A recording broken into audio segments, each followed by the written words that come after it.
My sister-in-law helped my brother spread lies that I was hitting on her to ruin my reputation, so I vanished and gave them a gift they'd never forget. I, a 28-year-old male, have always been the fixer in my family, the responsible one, the one who gets his act together while everyone else is busy making a mess. But even fixers have a breaking point, and boy did I reach mine. Before I dive into the nuclear explosion that was the grand finale, you need to understand the messed up dynamic that created this whole situation. My mom, Diane, had me when she was 19, and my brother Zach came along 3 years later. Our dad stuck around just long enough for me to have a few hazy memories of him before he dipped out when I was 5. Zach was barely 2 from day one. Mom made it clear who her favorite was. Maybe it was because Zach looked more like Dad, or maybe it was because he was the baby, but whatever the reason, the golden child treatment was real. When I was 7, I got straight A's on my report card, except for 1 B+ in art class. Mom just frowned and asked why I couldn't do better. That same year, Zach got held back in kindergarten, and she threw him an "it's not your fault" party with ice cream and presents.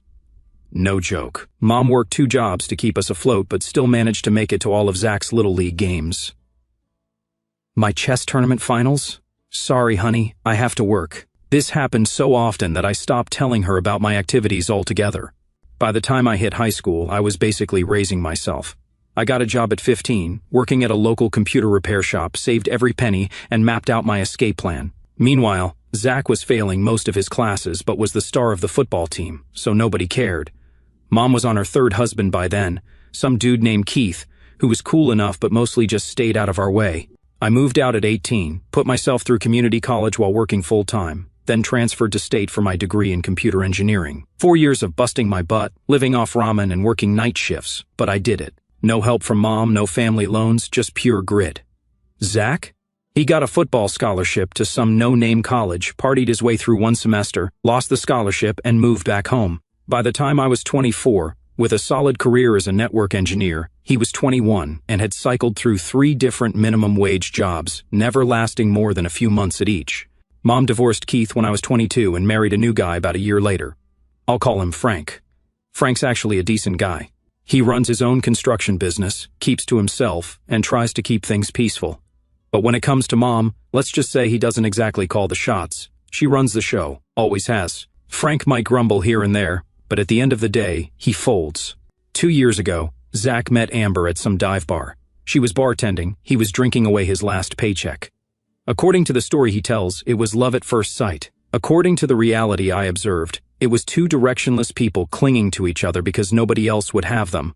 Amber seemed nice enough when I first met her, quiet, pretty in that generic Instagram filter kind of way, with this permanent deer-in-headlights expression. She came from a shitty family situation too, dad in prison, mom with addiction issues, so I got why she latched onto Zach. In her world, a dude who occasionally held down a job and didn't hit her was probably a catch. They dated for all of 3 months before getting hitched in Vegas. No planning, no savings, no jobs, no freaking clue, just vibes and promises. Mom cried tears of joy like he just won a Nobel Prize. I gave them a $200 gift card to Target, and my sincere wish that they'd prove me wrong about their future. For the first year of their marriage, they bounced between Mom's place and Amber's friend's couch. Zach worked as a bartender for a few months, then got fired for giving free drinks to his buddies. Amber had some online gigs selling leggings in one of those pyramid schemes, but was always just about to hit it big.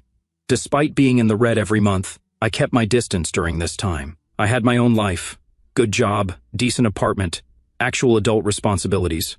I'd see them at the occasional family dinner, where Zach would brag about his latest business idea, selling custom sneakers, starting a YouTube channel, flipping houses with no money down, while Mom nodded along like he was the next Elon Musk. Then came the day that would eventually lead to my villain origin story.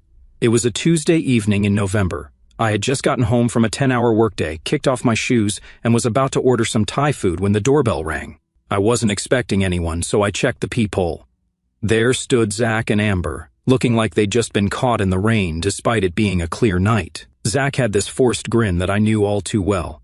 The "I need something but I'm going to act casual" smile. I sighed and opened the door. "Hey bro," Zach boomed, arms open wide like we were long-lost brothers reuniting after years apart. We had seen each other at Mom's birthday dinner 3 weeks earlier. "Looking good, man. Those protein shakes working out for you?" I hadn't changed my diet or workout routine in years. This was classic Zach. Always start with flattery.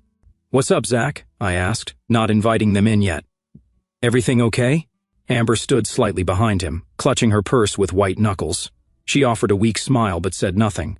Yeah, everything's great, Zach said, rocking on his heels. So listen, we were in the neighborhood and thought we'd stop by to catch up. It's been way too long since we hung out, you know? We live on opposite sides of town, I pointed out, and it's 8:30 on a Tuesday. His smile faltered a bit. Well, yeah, but can we come in for a second? It's kind of cold out here. It was 65 degrees, but I stepped aside and let them in. My apartment wasn't anything fancy, 2 bedrooms, open living dining area, decent kitchen. But it was clean, paid for, and mine. I saw Amber's eyes widen slightly as they entered, taking in the big TV, the gaming setup, the actual matching furniture. Nice place, bro, Zach said, immediately flopping onto my couch. You're really killing it, huh? I just nodded and sat in the armchair across from them. So, what's going on for real this time? Zach and Amber exchanged a look. Then Zach leaned forward, elbows on his knees, and put on a serious face. Okay, so here's the thing. We're kind of in a tight spot right now. The apartment we were staying at had some issues. Issues? I raised an eyebrow. Yeah, like black mold, super dangerous. The landlord was a total dick about it too. Wouldn't fix anything. And then he tried to raise our rent by like $200 out of nowhere. I knew that was bullshit. Zach had been crashing at Mom's for the past 3 months, but I let him continue digging his hole. We were going to go to Mom's, but you know how crowded it is there with Frank's kid visiting, he continued. Another lie. Frank's son lived in Seattle and visited maybe twice a year. So basically, Zach said, reaching over to grab Amber's hand, we were wondering if we could crash here, just for a couple weeks, until we find a new place. We're both job hunting. Got some really promising leads. I looked at Amber, who hadn't said a word this entire time. Is that right, Amber? Promising job leads? She nodded quickly. Yeah, I have an interview at the mall tomorrow for the makeup counter. At least she sounded sincere. I should have said no. Every rational part of my brain was screaming, hell no. But there's this fucked up programming that happens when you grow up always being told to take care of your sibling, to be the responsible one. Even when you break free, those hooks are still in you somewhere. Plus, I made the classic mistake of thinking, how bad could a couple weeks be? Fine, I said finally. You can use the spare bedroom for 2 weeks, but we're going to have some ground rules. Zach jumped up and pulled me into a bro hug. You're the best, man. Seriously, you won't even know we're here, and we'll help out with everything. Cooking, cleaning, whatever you need. I laid out my rules. No parties. Quiet after 10 p.m. Because I wake up early for work, they clean up after themselves, and they actively look for jobs in their own place. They eagerly agreed to everything, acting like I just offered them a winning lottery ticket instead of basic hospitality with conditions. That night, as I listened to them whispering and giggling in the guest room while I tried to sleep, I had this sinking feeling in my gut, but I pushed it away. 2 weeks. I could handle anything for 2 weeks. The first couple of days weren't bad. They kept to themselves, were reasonably quiet, and even washed dishes after using them. Zach spent hours on his phone, supposedly applying for jobs. Amber actually did go to that mall interview but didn't get the position. She seemed genuinely disappointed. By the end of the first week, small cracks started showing. The bathroom was always wet after they used it. Empty soda cans appeared between couch cushions. My grocery bill suddenly doubled. Still, I tried to be cool about it. They were trying, I told myself. Rome wasn't built in a day. The weekend came, and I mentioned I'd be going to a friend's place to watch the game. Zach immediately invited himself along. Nah, man, it's just Dave and a couple guys from work, I said. So, I like football, and I should meet your friends. He had that same forced grin. Maybe another time, I replied, grabbing my keys. As I left, I caught a glimpse of Zach's face. For a split second, he looked pissed, like really pissed, but when he saw me looking, the smile snapped back into place. No worries, bro. More time for me and the wifey to hunt for apartments online. When I got home that night, my apartment smelled like weed. Empty pizza boxes were stacked on the counter, and Zach and Amber were passed out on the couch, Netflix asking if they were still watching. I woke them up and pointed to the mess. Zach had the audacity to look annoyed. Chill, we'll clean it up tomorrow, he mumbled, then stumbled to the guest room with Amber in tow. The mess was still there when I left for work the next morning. 2 weeks came and went, no mention of moving out. When I brought it up, Zach had a new excuse ready. Dude, the housing market is insane right now. Everything's either way overpriced or total dumps. But I got a line on this sweet apartment complex, just waiting to hear back. I was skeptical, but gave them another week. That week turned into 2. By the 1-month mark, they had fully settled in. Their crap was everywhere, shoes by the door, makeup on the bathroom counter, random snacks in every cabinet. My place no longer felt like mine. One night, I came home to find them hosting a small get-together. 5 people I'd never met before, smoking in my living room and eating my snacks. "Who are these people?" I asked Zach in the kitchen. "Just some friends from the old neighborhood," he said casually. "Don't worry, they're cool. I don't care if they're the Dalai Lama. Get them out of my apartment." Zach looked surprised. "Bro, it's only 9:30, don't be that guy." "I am absolutely that guy. This is my place, and I didn't agree to this." He rolled his eyes but told everyone to leave. As they filed out, one dude gave me the finger behind my back. I saw it in the reflection of the TV screen. After they left, Zach and I had our first real fight. "You embarrassed me in front of my friends," he said, pacing the living room. "You brought strangers into my home without asking," I countered. "And you're eating my snacks that I paid for. Speaking of which, when are you planning to contribute anything to this situation? We're family. You're supposed to help family out when they're down. Down implies you're trying to get up. What exactly have you been doing for the past month?" He launched into some spiel about the economy and how hard it is for people our age.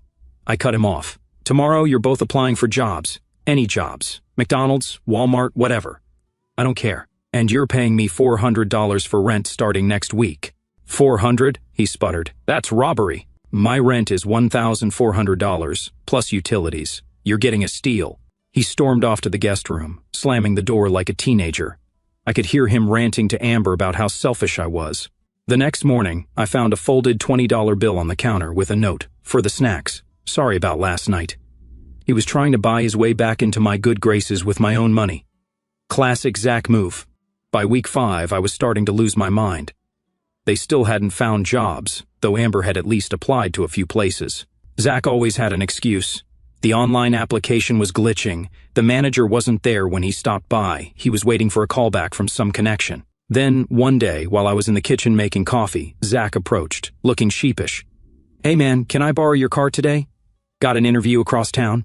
I raised my eyebrows. "An actual interview? Where?" "This startup company. Tech stuff, right up my alley." Zach couldn't tell the difference between a USB port and a headphone jack. "But sure, tech stuff. What's the company called?" I asked. He hesitated. Tech Dynamic Solutions, real cutting-edge place. A quick Google search on my phone showed no such company existed in our city. "Try again," I said. He dropped the act. "Fine. I need the car to meet this guy about a potential opportunity. It could be big money."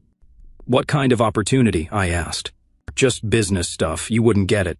Translation, something shady as hell that would probably get him arrested. "No car," I said firmly. This became a daily battle. They needed my car for job interviews, grocery runs, to visit friends. I always said no, mainly because I needed it for work, but also because I didn't trust them not to wreck it. After a particularly heated argument where Zach accused me of sabotaging their job search by not providing transportation, I made a decision that I would later deeply regret. I bought them a car. Not a new car, obviously, a used 2008 Honda Civic with 140,000 miles on it. Cost me $3,500, but it was reliable, good on gas, and would get them to these supposed job interviews. When I handed Zach the keys, you'd think I'd given him a Ferrari. He actually jumped up and down. "Dude, you're the best. I can't believe you did this." For the first time in weeks, I felt good about helping them. Maybe this was the turning point. With transportation figured out, they could finally get jobs, save money, and move the hell out. They did use the car to go to the mall, visit friends, and take day trips to the beach. Not once did either of them come home and say, "Great news, I got a job." When I checked the mileage after 2 weeks, they'd put over 900 miles on it. When I asked about all this driving with no jobs to show for it, Zach just shrugged and said they were networking. At this point, I realized I'd been played again. The car wasn't a step toward independence, it was just another handout. But little did I know, giving them wheels would lead to something even more twisted than financial exploitation. Because somewhere around the 3-month mark, things took a weird turn. I started noticing Zach watching me whenever I interacted with Amber. At first, it was just glances, but it quickly became more obvious. One evening, I asked Amber if she wanted some coffee while I was making some for myself. Before she could answer, Zach jumped in. "She doesn't drink coffee this late. It keeps her up." I looked at Amber. "You had coffee after dinner at Mom's place last month." She opened her mouth to respond, but Zach cut her off again. "She's trying to cut back. Caffeine makes her anxious." The weirdness escalated from there. If I was in the kitchen when Amber came in, Zach would suddenly appear. If I was watching TV and Amber sat on the other end of the couch, Zach would squeeze between us or call her away for something important. One day, I came home from work and found Amber alone in the kitchen. She was making a sandwich and seemed startled when I walked in. "Hey," I said, grabbing a water from the fridge. "How's the job search going?" She relaxed a bit. "Not great. I had a phone interview for a receptionist position, but they wanted someone with more experience. Keep trying. Something will come up." We chatted for a few minutes about normal stuff, a TV show she was watching, the weather, nothing remotely personal or inappropriate. Then Zach walked in and the whole vibe changed. His eyes darted between us. He shot me a look I didn't understand and immediately went to Amber, putting his arm around her waist. "What are you guys talking about?" he asked, his tone casual but his body language tense. "Just catching up," I said. Amber was telling me about her job search. Yeah, she should be telling me about that stuff first. Amber looked at the floor. I just shook my head and left the kitchen. Later that night, I overheard them arguing in their room. "I saw how you were looking at him," Zach said, his voice low but intense. "Are you serious right now?" "He's your brother," Amber replied, sounding exasperated. "Yeah, and he's always finding reasons to talk to you when I'm not around. He asked me about my job search. That's it. I see the way he looks at you, and I see how you act different when he's around." Their voices got quieter after that, but I'd heard enough. This was insane. I wasn't hitting on his wife. I barely even talked to them unless it was to ask when they'd start pitching in around the house. I felt so suffocated just being around them. I didn't have the energy to hit on anyone. Like, bro, cut me some slack. The paranoia wasn't just about Amber either. Zach started rearranging my furniture without asking, moved my TV to a better angle, took over my desk for his gaming setup. When I called him out, he just shrugged and said, "We live here too, bro." "No, you're staying here temporarily. There's a huge effing difference." The paranoia escalated. If Amber and I were in the same room for more than 2 minutes, Zach would suddenly appear. He started accidentally walking in whenever I was in the bathroom or changing. Once, I caught him going through my phone while I was in the shower. When I confronted him, he just smirked and said, "Just making sure you're not sending my wife any inappropriate texts." I laughed in his face. "Dude, you need help." "I know what I see," he shot back. "You think I don't notice how you look at her?" I just walked away. I mean, what can you even say to that level of delusion? Anyway, what really pissed me off is that by month 5, my savings were being seriously depleted. My monthly expenses had nearly doubled. I was paying for all the rent and utilities, groceries for 3 people, their car insurance, gas for their car. They were always just about to pay me back. Random things they needed, new phone chargers, clothes for interviews, etc. On top of that, my sleep schedule was shot. They stayed up late every night, watching TV loudly or playing video games. If I asked them to keep it down, they'd act like I was being unreasonable. "It's only midnight," Zach would say. "Nobody goes to bed this early. People who have to be at work at 7 a.m. do." I started documenting everything, every dollar spent, every broken promise, every midnight argument. I don't know why, exactly. Maybe I needed to prove to myself that I wasn't crazy for being fed up. One night I walked in to find Zach playing my PS5, the one I'd clearly told him not to touch, and helping himself to bourbon I'd been saving. He didn't even flinch when I called him out, just acted like it wasn't a big deal. When I reminded him it was off limits, he looked at me like I was the problem, throwing in a dig about how uptight I was and why I didn't have a girlfriend. That one hit. I had been seeing someone when they first moved in, but she stopped coming around because, in her words, my brother gave her the creeps. I told him to get off the console. And maybe he realized he pushed too far because he actually handed me the controller. Said he'd replace the bourbon too. He never did. The next day, I installed a lock on my bedroom door, not just to protect my stuff, but because I was starting to feel unsafe in my own home. The way Zach looked at me sometimes, this mix of resentment and suspicion, made me think he was capable of doing something stupid. After 6 months of this bullshit, I was at my breaking point. My savings were drained, I was sleep deprived, and these 2 parasites showed zero appreciation. Then I got a call from my mom, Diane. For context, when Zach first needed a place, I called Mom to see if they could stay with her. She has this nice 4-bedroom house with plenty of space. Mom shut it down real quick. "There's no room," she said. Total lie. She had 2 empty bedrooms. The real reason? She didn't want to spend her money taking care of them. But somehow it was totally fine for me to do it. So, Mom calls me up, all worked up. "We need to talk. Can I come over?" She shows up, sits on my couch, drinks my coffee, and has the nerve to start lecturing me. "Zach told me what's been going on," she said with this disapproving look. I raised an eyebrow. "Oh yeah? And what's that?" "Don't play dumb. He told me you've been making moves on Amber behind his back." I literally laughed out loud. "Are you kidding me right now? This isn't funny. You're tearing their marriage apart. I stared at her, waiting for her to crack a smile or something, but she doubled down. I think the best solution is for you to help them get their own place. Buy them a house. Buy them a what now? A house. They need their own space, away from temptation. That's when it hit me. In her mind, I was the bad guy here. I was supposed to reward my freeloading, paranoid brother by buying him a house because he made up some bullshit about me hitting on his wife, despite the fact that he and Amber had contributed exactly zero to their own upkeep for half a year. I smiled, that calm smile that people who know me understand means I'm about to go nuclear. You know what? You're right. This situation isn't working anymore. Mom looked relieved. So, you'll help them with a down payment? No, but I've got a better solution. I spent that night planning. First, I called my landlord and explained that I had unwanted guests who wouldn't leave. He assured me that since they weren't on the lease and had no established tenancy, never received mail there, never paid rent, I was within my rights to remove them. Then, I set up security cameras in the common areas of the apartment. Nothing in the bathrooms or bedrooms, obviously, but the living room, kitchen, and hallway were now monitored, just in case things got ugly. Finally, I took the day off work. No way was I doing this halfway. At 7 a.m. sharp, I marched into their room, flipped on the lights, and said, "Get up, start packing." They were all groggy and confused. What's happening?" Zach mumbled. "You're leaving." "Going to Mom's," I said. They both laughed, thinking I was messing with them. When they realized I was dead serious, Zach got defensive. "We can't just go. Where would we even stay?" "Already told you." "Mom's. She doesn't want us there," he whined.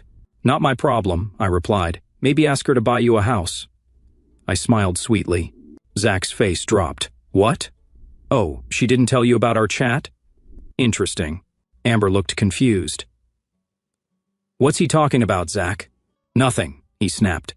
Then to me, "Look, we just need a little more time. Time's up.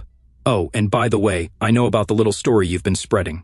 Really creative, bro." He tried to act all tough, puffing up his chest like he was going to do something. I just leaned against the doorframe, completely unbothered. "Touch me, and I'll have you arrested for assault. Then you can explain to the cops why you're living here rent-free and making up lies about me." "We have rights," he yelled. "You can't just throw us out." "Actually, I can. You're not tenants. You're guests, unwelcome ones at this point." "I'll call Mom," he threatened. "Please do. Put her on speaker. I'd love to continue our conversation from yesterday." That shut him up. He knew whatever lie he'd told her, the full story would come out if she got involved right now. Amber started crying, which almost made me feel bad, but then I remembered how she'd never once stood up to Zach, never called him out on his bullshit, never contributed anything meaningful to the household. "You have until noon," I said. "Anything left behind gets donated or trashed." By noon, all their crap was stuffed into the car I bought them, and we drove straight to Mom's place. The whole way there, they sat in the back seat, not saying a word. Zach tried one last negotiation as we pulled into Mom's neighborhood. "Look, I'm sorry about, the stuff with Amber. I get paranoid sometimes. We can work this out." "There's nothing to work out," I replied. "You made your bed. Now you can lie in it at Mom's house." When we got to Mom's house, I pulled into the driveway and turned off the car. "I gotta bounce," I said. Zach folded his arms. "She's not going to let us stay here." I shrugged. "Family helps family, right? Isn't that what you've been saying for the past 6 months while eating my food and accusing me of trying to sleep with your wife?" Amber went pale. "He said what?" I raised my eyebrows. "Oh, you didn't know about that either? Man, the communication in your marriage is just chef's kiss." I grabbed their bags from the trunk and placed them by the front door, then rang the bell. Mom opened up, saw the luggage, then looked at me with confusion. "What's going on?" she asked. I grinned. "They need a place to live. You said family should always lend a hand, right? Plus this way Amber will be safe from my predatory ways." I winked at Mom. Zach and Amber stepped forward, trying to look as pathetic as possible. "Mom, can we please?" Zach started. "No," Mom snapped, cutting him off mid-sentence. He looked shocked. "What do you mean, no?" "I mean what I said. You're not moving in here." Amber shifted uncomfortably. "Where are we supposed to go?" Mom sighed, like I was the one causing problems. "Travis, take them home. They can't stay here." I laughed. "That's not happening. They're not my issue anymore. They're yours." At that point, I was ready for anything, except what actually went down. That's when my stepdad, Frank, appeared behind Mom. He glanced at the bags, then at her, then over at me. Why can't they stay, he asked. Everyone froze. Mom turned to him, shocked. What? They're your children, he said. We've got the space. Let them move in. Mom looked ready to explode. Frank, you don't get it. I understand perfectly, he interrupted. Travis has been supporting them for 6 months. It's time we do our part. I'd never seen my mother so pissed. She glared at me, then at my brother, then back at Frank. They don't work. They're lazy. They sit around all day and contribute nothing, she hissed. I smirked. That sounds pretty familiar, don't you think? Also, did Zach tell you about his little delusion that I'm trying to steal his wife? Might want to keep an eye on that. Frank raised his eyebrows. What? Zach turned red. He's twisting things. Oh, please, I interrupted. Tell Frank what you told Mom about how I'm supposedly making moves on Amber. Go ahead. Amber looked at Zach in disbelief. You seriously told your mom that? Frank turned to Zach. You two can stay here, but only if you both find jobs right away. And it sounds like you might need some therapy too, son. Zach looked furious. Amber just looked embarrassed. Mom was practically shaking with rage. I checked my watch. Well, this has been super fun, but I've got to do, like working to pay for my own place. As I turned to leave, Mom grabbed my arm. You can't just walk away from this. I calmly removed her hand. Actually, that's exactly what I'm doing. I'm done. What do you mean, done? She demanded. I'm done with all of you. Zach, who mooched off me for half a year and then made up disgusting lies about me. Amber, who never once stood up to him or contributed anything. And you, who enabled all of it and then had the effing audacity to suggest I buy them a house. Frank looked at Mom. You did what now? Mom sputtered. I didn't mean... Save it, I cut her off. From this moment on, none of you exist to me. Don't call, don't text, don't show up at my place. We're done. Zach stepped forward. Come on, bro, you don't mean that. I've never meant anything more in my life, I said with a smile. Good luck with your new living situation, and Amber, you might want to rethink who you married. Paranoid delusions don't usually get better with time. Mom was practically in tears now. You're tearing this family apart. I laughed. That's rich, coming from you. This family was broken long before today. I'm just finally walking away from the wreckage. Frank sighed. Travis, maybe once things cool down. Nope, no cooling down period. No second chances. No reconciliation down the road. I'm not doing this anymore. I looked at each of them one last time. Good luck. I got in my car and drove away without looking back. My phone started blowing up immediately, but I didn't even look at it. When I got home, I blocked all their numbers and removed them from all my social media. Then I poured myself a drink and sat in the peaceful quiet of my apartment. That night, I finally got some real sleep. No tension, no freeloaders draining my wallet, and no one throwing random accusations my way, just peace and quiet.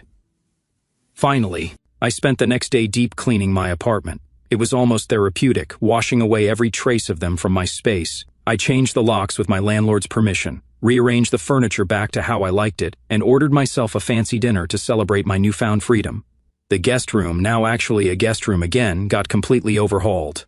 I turned it into a home office gaming room, something I'd always wanted but couldn't do while the parasites were occupying it. Every time I walked past that room and saw my stuff in there instead of their chaos, I felt a little surge of satisfaction. Of course, the peace didn't last long. The flying monkeys started arriving within days, and there came the barrage of texts and calls from unknown numbers. Mom and Zach using other people's phones to try to get around my blocks. I blocked those too. Then came the social media messages from distant relatives and high school friends I hadn't talked to in years. Your mom is really worried about you, dude. Zach says you're having some kind of breakdown. Family is everything. You should try to work things out. These people had no clue what had been going on, but suddenly they were family therapists with opinions on my life choices. I either ignored them or sent back a simple mind your own business before blocking them too. The most amusing attempt was when my mom's sister, Aunt Karen, yes, actually named Karen, and yes, she lives up to the name, showed up at my workplace. She tried to corner me in the parking lot with some speech about blood being thicker than water and how I needed to be the bigger person. I just laughed and said, I've been the bigger person for 27 years. I'm retired from that position. Then I got in my car and left her standing there. My CO workers noticed the change in me almost immediately. One of them, Dave, commented that I seemed lighter somehow. I hadn't realized how much that situation had been weighing on me until it was gone. About 3 weeks after the cut, I got a call from a number I didn't recognize. Normally, I'd ignore it, but something made me pick up. Travis, it's Frank. Don't hang up. I almost did hang up, but something stopped me. What do you want, Frank? Just to talk. 5 minutes of your time. I'm not calling on behalf of your mom or brother. I sighed. 5 minutes. They lasted exactly 3 weeks at our place, he said without preamble. Your mom kicked them out. I couldn't help but laugh. Let me guess, Zach didn't get a job, they trashed the place, and he accused you of having the hots for Amber? Frank was silent for a moment. How did you know? Because that's exactly what they did to me. The paranoia thing is a pattern with him. Yeah, well, it got ugly. He actually tried to swing at me when I told him to start contributing or get out. Your mom sided with him at first, but even she had to admit it was out of hand. They're staying at some extended stay motel now. Your mom's paying for it. And you're telling me this because you were right about all of it. And I wanted you to know that I see that now. I appreciated Frank's honesty, but it didn't change anything. Thanks for the update, but my decision stands. I'm done with all of them. I respect that, Frank said. But there's one more thing you should know. Your mom's been calling me non-stop, asking if you've gotten over your tantrum yet and if you'll help them again. She's running out of money supporting them. I shook my head, even though he couldn't see me. Not my problem. I know. I told her the same thing. Look, I'm not asking you to let them back into your life. God knows I wouldn't in your position. I just thought you deserved to know the full picture. I appreciate that, Frank. You're actually the only decent one in that house. Yeah, well, I'm starting to question my own choices these days, he said with a dry laugh. We ended the call on decent terms. I didn't unblock Mom or Zach, but I did save Frank's number just in case. After that, I just minded my own business, trying to live my life away from the drama. But about a month later, I bumped into Amber while grocery shopping. She was working the register, looking completely drained. We exchanged a few awkward lines, mostly small talk laced with tension. She let it slip that they weren't in the motel anymore. My mom had cut them off, and now they were living in someone's garage. She apologized, teary-eyed, admitting she should have spoken up about the way they treated me. I didn't dig into it. I asked if she was still with Zach. She was. That told me everything I needed to know. Before I left, she warned me Zach was outside and asked if I could stall for a bit. I didn't want drama, but I also wasn't going to hide, so I walked out. Sure enough, Zach was leaning on my car, like he was auditioning for a low-budget revenge movie. He opened with fake casual, tried guilt-tripping me about how cold the garage was and how Amber's job barely covered anything. I told him maybe it was time he got a job himself. That's when his face changed. You've always been such an arrogant prick, thinking you're better than everyone. Mom's right about you. You never cared about us, only yourself. I laughed. If I only cared about myself, I wouldn't have let you live in my house rent-free or bought you a car. He called the car a piece of junk. I reminded him he was still driving it. He got quiet, fists clenched, probably debating whether to swing. Instead, he just muttered some dramatic threat about me regretting this when Mom's gone. I told him the only thing I regret is not kicking him out sooner and warned him to back off before I got security involved. He finally moved, but not before spitting near my feet. Classy to the very end. As I drove off, I caught him still standing there in my mirror, looking bitter and lost. I felt not guilt, but maybe disappointment. It could have been different, but he made sure it wasn't. And yeah, it's been 6 months since the cut, and my life has done a complete 180. Without the financial drain of supporting 2 adults, I've managed to save enough for a down payment on a condo. It's smaller than my old apartment, but in a better neighborhood, and most importantly, it's mine. I've started dating again, too. Her name is Ellie, and she's everything Amber wasn't: independent, ambitious, with an actual career as a physical therapist. She has her own place, her own car, her own life. When we hang out, it's because we want to, not because either of us needs something from the other. The flying monkeys eventually gave up when they realized I wasn't going to budge. Even Mom stopped trying after the first few months. The only updates I get are occasional texts from Frank, who seems to be rethinking his own relationship with my mother these days. Last I heard, Zach and Amber split up. Apparently, his paranoia didn't improve, and after accusing her of cheating with her manager at the grocery store, she finally had enough. She moved back to her hometown to live with a cousin. Zach moved back in with Mom, shocking absolutely no one. Some people never learn, but I did. The best decision I ever made was walking away. My bills are lower, my stress is gone, and for the first time in my life, I'm putting myself first without feeling guilty about it. Sometimes you have to cut the cancer out completely to heal.